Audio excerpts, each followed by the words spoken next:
Hey guys, welcome to part two, video two of Unit 20.4, Hoover and the Great Depression. I just want to go back real quick and kind of fill you in on what's going on. So this is the first video. This video was a little bit on the longer side, but I feel like it's the most important video of this unit, especially the early part of this unit, the kind of factors that took us from a stock market crash into the Great Depression. Super important. Make sure that you guys check that one out. Now, in this video, we're going to be covering the next three slides of this PowerPoint. Oops, where'd it go? This slide, this slide, and this slide. So let's get right into it. This should be a shorter video. It should be very much to the point and pretty easy to follow. At least I hope so. So here we are. Hoover, in the beginning, when the stock market crashed and the Depression first started, he was very torn. He was a Republican, so he did believe in those kind of basic Republican policies, especially the policy that dictates how a president should handle the economy. I'm going to pause for a second and see if you guys can remember what word that is. I should get the Jeopardy song in the background for these. Hopefully you remembered that he believed in, let me get my pen here. He believed in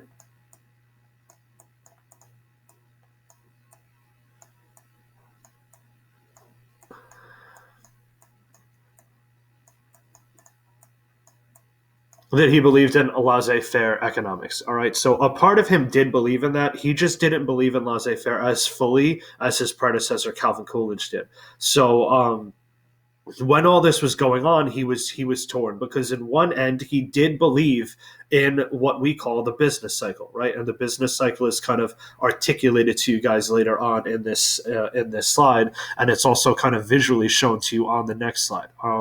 The business cycle is this, right?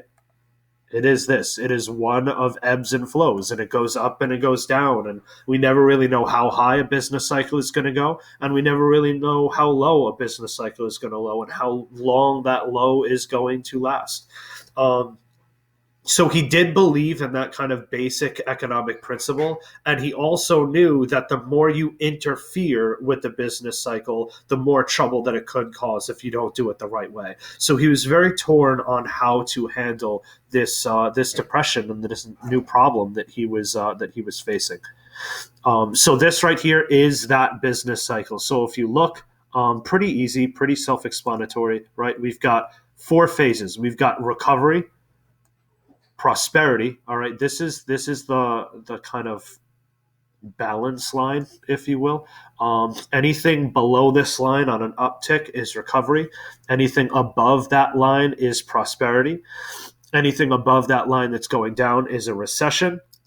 Anything below that line that's going down is a depression. All right, and then we've got the bottom points of depression, and we've got the top points of prosperity. Right. Right now in today's society, we would say that we're in this now, especially in the United States. We're in a recession because of kind of COVID-19 and all of the economic problems that has caused.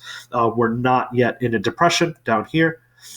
I don't really know if this one's going to come, but kind of we'll see how much longer this downtick lasts and how much the unemployment goes up in the United States.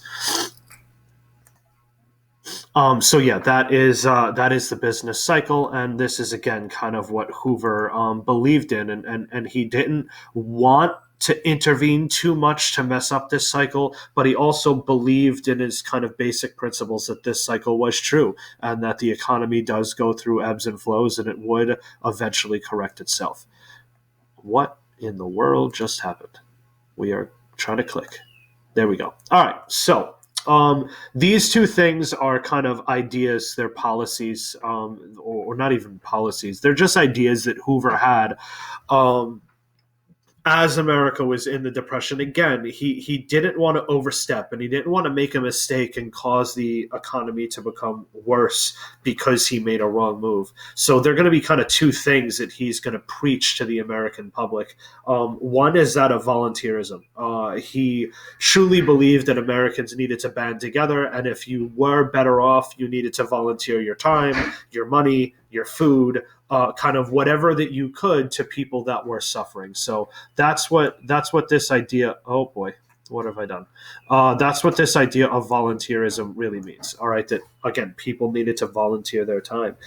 Next year, when we get to the civil rights unit and we start talking about women, this is where women kind of officially revert out of their new societal roles in the 1920s and become more of the traditional woman again, and their gender roles are back into the home, and women are getting together, and they're going to church food drives, and they're volunteering their time if they can, and they're cooking these things called potluck dinners, and all of these things that really weren't a part of the female norm in the 1920s are now becoming the norm for them in the 1930s because the depression forced them back into the home, and they are definitely going to kind of prescribe to this idea of volunteerism and to try and help each other out. But he's also talking about leaders as well, that businesses should be looking into this idea of volunteerism and trying to help out people that do not have, and that's where volunteerism is going to get a little bit messy, because some of these business leaders either don't want to volunteer their time or volunteer, free supplies or whatever, or they're just not in the financial position to do so. So this is what that part means right here. He overestimated the altruism of business. That some of these big business leaders did not want to say, "Oh yeah, I'm not going to cut the wages of my workers. I'm going to try to be a good person and kind of keep them in this kind of positive wage cycle." Again, some business leaders just did not want to do that, and other business leaders couldn't do that. Their businesses would have went under. So he really overestimated how far volunteerism can really bring the American economy and American society. And then this is another one that he, in my opinion, takes a lot of heat for. This idea of rugged individualism, right? If you watch any YouTube videos on Hoover or on the Great Depression, this is going to become kind of a meme, if you will. That Hoover believed that the American individuals should be able to build their success by themselves. Again, this folds very nicely into that idea of the American dream that we talked about a lot, that was being developed in the 1920s, and that a person should not look to its government for handouts. A government should not be there to support a person that's struggling, that if you want to get out of bad times, you should be able to do that by yourself. You should pick yourself up by your bootstraps, and you should be able to kind of march forward and build your own fortune, build your own success in the United States, right? The streets are paved with gold here. You should be able to do that on your own. And this is going to take a lot of heat, especially from people who are struggling very, very badly, who really don't have the opportunity to kind of be self-made millionaires after they've lost everything because of the Depression.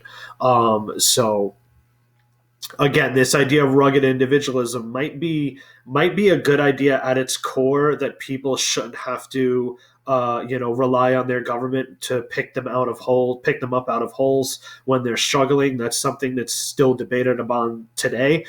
Things like welfare. Is it something that should be around, or should people be responsible for themselves? So we can kind of see what he was getting at here, but at the time he takes a lot of flack for this idea of rugged individualism, and it just doesn't work, especially for how downtrodden the downtrodden were during the Great Depression.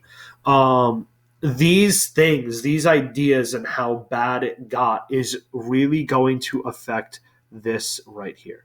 All right. The American people's confidence is going to be at an all-time low because of things like the bank crisis and unemployment, and people are losing their houses.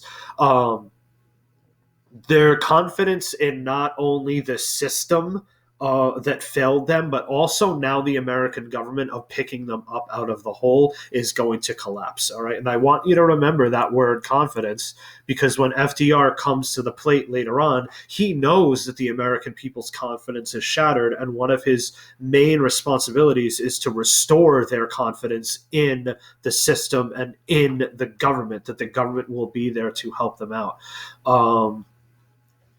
uh that's pretty much it for this one. And to confidence, an example of them losing their confidence is that even banks that were not failing during the banking crisis, they were taking their money out of those banks because they did not trust that the bank could hold on to their money. That's something that we're going to see have awful effects because it's going to make the banking crisis worse, right? And people are going to revert to a time before World War One. Remember, I told you Americans were savers before World War One. We really didn't go out and spend like you kind of know us to spend today. We didn't really have this consumer-based economy before World War One. So now people are withdrawing their money, and it's a kind of an old adage that they would cut slits into their mattresses and stuff their mattresses with money because it was safer for them to sleep on their money than to put it into the banking system. So FDR knew how bad the confidence was, and he needed to restore that when he comes to presidency in 1932. But we'll talk about him in the next unit. So yeah, that's the next three slides for 20.4, Hoover and the Great Depression. The three big ideas you need to take out of this is the business cycle, all right, which is on the previous two slides, the idea of volunteerism, and the idea of rugged individualism and why they never really got off the ground. Hopefully that was short, sweet, to the point. Hopefully that helped you guys out in whatever that you're doing. And I will catch you soon with a video number 3. Be good.